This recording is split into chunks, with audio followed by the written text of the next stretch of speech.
ये खबर KR मंगलम university द्वारा प्रस्तुत की गई है। ट्रंप ने अब एक और बड़ा बयान दिया है। ट्रंप कभी कुछ बोलते हैं और फिर पलट कर कुछ बोल देते हैं। उन्होंने अब कहा कि ईरान के साथ ओबामा जैसी डील नहीं करूंगा, अच्छा समझौता होगा या फिर कुछ नहीं। विपक्षी नेताओं पर यहां पर नाराजगी जताते हुए भी नजर आए हैं। लेकिन इसी बीच कतर में क्या कुछ चल रहा है और ईरान की तरफ से क्या कुछ कहा गया है और कहां किन मुद्दों पर पेंच फंसता हुआ नजर आ रहा है, इसकी जानकारी के लिए आज हमारे साथ जुड़े हैं विदेश मामलों के जानकार संजीव श्रीवास्तव जी। उनसे जानेंगे। सर, यहाँ पर हम देख रहे हैं कि ईरान की तरफ से लगातार कहा जा रहा है कि हमारे जो मुद्दे हैं, हमारी जो शर्तें हैं, उन्हीं के आधार पर जो है ये सीज फायर होगा, समझौता होगा। लेकिन कतर में क्या कुछ चल रहा है, पहले वो बात कर लेते हैं। देखिए सोनम जी, कतर में जो वार्ता चल रही है वो बहुत ही महत्वपूर्ण है। और कतर एक ऐसा राष्ट्र है, मैं आपके दर्शकों के लिए बताना चाहता हूँ कि जिसकी की जो इमेज है वो एक प्रॉब्लम सॉल्विंग कंट्री की रही है। कतर ने पहले भी यूनाइटेड स्टेट्स ऑफ अमेरिका और तालिबान के बीच में जो वार्ता हुई थी उसमें भी एक मीडिएटर की भूमिका निभाई थी और वो जो वार्ताएं हैं वो दोहा में चली थी। उसके पहले आज जो यूएस ईरान के बीच की स्थिति है उसमें तो वार्ता हो ही रही है। पहले भी जो यूएस ईरान के बीच में कई बार प्रिजनर स्वैपिंग इत्यादि को लेकर के जो भी बातचीत होती थी वो कतर की मध्यस्थता से ही होती थी। कतर इजराइल हमास युद्ध को शांत कराने में भी कतर की जो भूमिका महत्वपूर्ण रही है और जो सीज फायर वहां हुए हैं उसमें कतर ने अपनी भूमिका निभाई है। जाहिर है कि कतर सभी राष्ट्रों के साथ एक मित्रवत संबंध रखने वाला राष्ट्र है। उसकी जो छवि है एक सकारात्मक छवि है।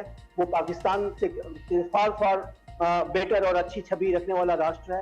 तो जो कतर में जो बातचीत हो रही है बहुत महत्वपूर्ण है और उसमें कई मुद्दे हैं जो महत्वपूर्ण है। अमेरिका इस बात को कह रहा है कि आपको अपने जो इनरिच्ड यूरेनियम है लगभग 440 किलोग्राम का, उसको आपको किसी अन्य डेस्टिनेशन को भेजना होगा वो, और उसको और यूरेनियम इनरिचमेंट पे ईरान को लगाम लगानी होगी।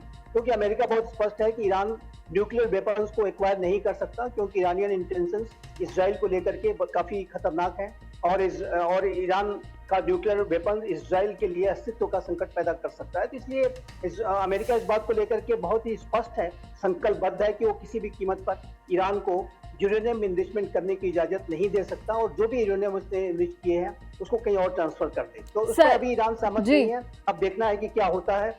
जो स्टेट ऑफ हार्मुज के नॉर्मलाइजेशन का विषय है वो भी इसमें डिस्कशन में आ रहा है और उसमें मैं अवश्य इस बात की संभावना देखता हूँ कि इस बात की उसमें कुछ ब्रेक थ्रू हो सकता है क्योंकि ईरान भी स्टेट ऑफ हार्मुज के डिसरप्शन से बहुत प्रभावित है, पूरा विश्व बहुत प्रभावित है। तो मैं इसके ऊपर एक कुछ सहमतियां बनने की संभावना ज्यादा देखता हूं। अन्य मुद्दे भी हैं, आतंकवाद को सपोर्ट करने का जो ईरान का पॉलिसी रहती है, जो अन्य उसके विषय हैं वो भी डिस्कशन में आएंगे। तो देखना होगा कि कतर में जो वार्ता हो रही है उसमें क्या निकलता है, लेकिन आशा की जानी चाहिए कि वो एक सकारात्मक डील के तौर पर आएगा और उसमें समय लग रहा है। लेकिन जैसा कि मार्को रूबियो ने स्वयं कहा है कि वो आशान्वित है, पूरा विश्व आशान्वित है। तो अब देखते हैं कि आगे वहां पर क्या आउटकम्स आते हैं। लेकिन बिल्कुल, लेकिन सर यहाँ पर अमेरिका की तरफ से सर एक सवाल लेना चाहूंगी, माफ कीजिएगा। एक तरफ अमेरिका की तरफ से ये उम्मीद जताई जा रही है और ये कहा जा रहा है कि हाँ डील हो सकती है या फिर पॉजिटिव संकेत देखने को मिल रहे हैं, लेकिन वहीं अमेरिका ये भी कहता है कि या तो अच्छा समझौता करेंगे या फिर किसी अन्य तरीके से निपटेंगे। आखिर ये अन्य तरीका क्या है? क्योंकि मार्को रूबियो ने भी नई दिल्ली से ये बड़ा संदेश देते हुए कहा है कि अपने प्रतिनिधियों को ईरान के साथ जो है किसी भी समझौते में जल्दबाजी ना करने के लिए अब ट्रंप की तरफ से यह संदेश दिया गया है। देखिए, डिप्लोमेसी जब फेल होती है तो फिर वो हिंसा का सहारा लिया जाता है, युद्ध का सहारा लिया जाता है। और जाहिर है कि अमेरिका की तरफ से ये जो बयान दिए जा रहे हैं उसमें ये स्पष्ट है कि यदि एक विन विन फार्मूले की तरफ दोनों पक्ष नहीं बढ़ पाएंगे और अमेरिका की जो शर्तें हैं वो यदि ईरान मानने को तैयार नहीं होगा, जाहिर है कि यदि अपने यूरेनियम इनरिचमेंट को वो आगे बढ़ाने की मांग पर अडिग रहेगा और जो स्टेट ऑफ हार्मुज को ब्लॉकेट करने के अगर विषय पर कोई समझौता अगर वो नहीं करेगा तो ऐसे में जो युद्ध की जो ऑप्शंस हैं वो ओपन है। और जाहिर है कि अमेरिका इस बात को लगातार कह रहा है कि यदि ये बातचीत विफल होती है तो फिर वो कोई बड़ी मिलिट्री कार्रवाई कर सकता है, ईरान के सिविलियन इंफ्रास्ट्रक्चर्स टारगेट पे आ सकते हैं। लेकिन वहीं दूसरी तरफ आप देखिए तो ईरान भी अपनी जो पोस्चरिंग को कर रहा है, ईरान भी कह रहा है कि वो भी अगले राउंड के युद्ध के लिए तैयार है। ईरान के जो सुप्रीम लीडर के मिलिट्री एडवाइजर के द्वारा यह बयान दिया गया है। ऐसे भी रिपोर्ट्स हैं कि ईरान अपनी जो मिसाइल सिटीज के जो अनेक जो उसके इंट्रेंसेस है, जो उसके प्रवेश द्वारों को जो कि हाईली इंटैक्ट तरीके से रखे गए थे, उसको ओपन कर रहा है और उसके अंदर बैलिस्टिक मिसाइल्स और अनेक जखीरे हैं। तो युद्ध फिर से शुरू हो सकता है। डिप्लोमेसी देखिए जब फेल होगी तो फिर युद्ध की संभावना बढ़ेगी और ये अमेरिका की तरफ से स्पष्ट किया गया है कि वो ऐसी कोई डील नहीं करने जा रहा है कि जिसमें उसको झुकना पड़े या उसके इंटरेस्ट प्रभावित हो। तो ये दोनों ही पक्ष अपनी अपनी पोजीशन ऑफ स्ट्रेंथ को बना करके चल रहे हैं और अब देखना है कि आगे कहां तक सहमति बन पाती है, बुद्धिमत्ता कहां तक प्रिवेल कर पाती है।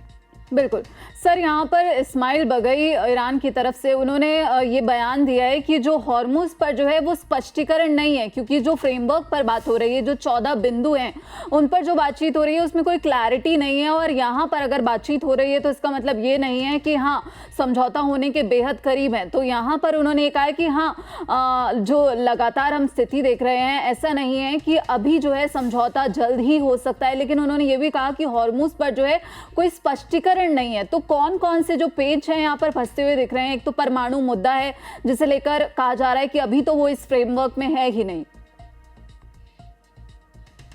देखिए परमाणु मुद्दा तो मुख्य मुद्दा है। उसके ऊपर यदि ईरान की लीडरशिप ये कहेगी कि वो उसके बातचीत के फ्रेमवर्क में नहीं है तो मुझे नहीं लगता कि कोई पीस डील हो सकती है, क्योंकि अमेरिका के विदेश मंत्री और एनएसए मार्को रूबियो ने भारत की धरती से इस बात को कहा है कि जब तक ईरान अपने न्यूक्लियर वेपन्स के संदर्भ में उसको आगे ना बढ़ाने के कमिटमेंट नहीं करता, जब तक कि वो अपने इंडस यूरेनियम को के संदर्भ में कोई एश्योरेंस स्पष्ट रूप से नहीं देता, उसको ट्रांसफर करने के बारे में नहीं कदम उठाता, तब तक कोई आगे इसमें पीस डील हो नहीं सकती। ये बात बहुत ही स्पष्ट है।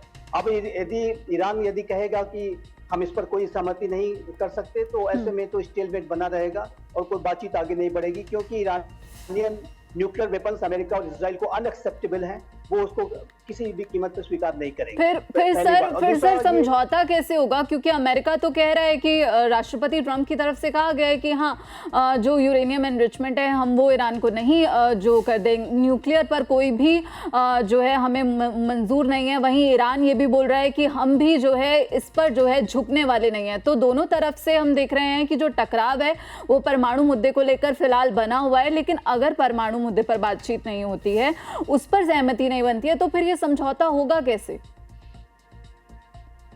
अगर सहमति नहीं बनती है तो फिर से समझौता स्पष्ट है कि नहीं होगा और ऐसे में जो स्टेलमेट है, ये जो गतिरोध है वो बना रहेगा, कोई युद्ध भी फिर से छिड़ सकता है। और देखिए ईरान को अपने यूरेनियम एनरिचमेंट को लेकर के, अपने न्यूक्लियर वेपन्स के एम्बिशन को लेकर के लगाम लगानी होगी। और क्योंकि देखिए ईरान की इस्लामिक रिजीम के जो इंटेंशंस हैं वो इजराइल को लेकर के अभी भी बेहद खतरनाक रहते हैं और वो इजराइल को स्टेट ऑफ इजराइल को तो रिकॉग्निशन दो, उसका नाम तक नहीं लेते, उसको वर्ल्ड मैप से मिटाने की बातें सोचते हैं और वो इस होलोकॉस्ट को डिनाई करते हैं। और ऐसे इस तरीके की नफरत वाली जो सोच ईरानियन इस्लामिक रिजीम में अगर है, और आज ये जो इस्लामिक रिजीम है वो तो कहीं ज्यादा पहले से हार्डलाइनर हो गई है, IRGC लेड रिजीम दिखाई देती है। तो ऐसे में इसके पास अगर न्यूक्लियर वेपन्स आ जाते हैं तो इजराइल के लिए तो अस्तित्व का संकट होगा, जो कि अमेरिका उसको और इजराइल तो किसी कीमत पर कभी भी स्वीकार नहीं करेंगे। तो मेरा मानना है कि इसको ईरान को सहमत होना होगा और ईरान के पास कोई ऑप्शन है नहीं इस संदर्भ में। और यदि वो सहमत हो जाता है तो मैं अवश्य कहना चाहता हूँ ईरान के ऊपर लगे बड़े आर्थिक जो इकोनॉमिक सैंक्शंस है वो हटेंगे। ईरान का जो बहुत ही बड़ा जो पैसा डॉलर्स, बिलियंस ऑफ डॉलर्स जो अमेरिका में फ्रीज हैं वो सब सारे ओपन होंगे और ईरान की इकोनॉमी को बड़ी राहत मिलेगी और ईरान का जो इस्लामिक रिजीम का जो भविष्य है वो कहीं बेहतर बनेगा।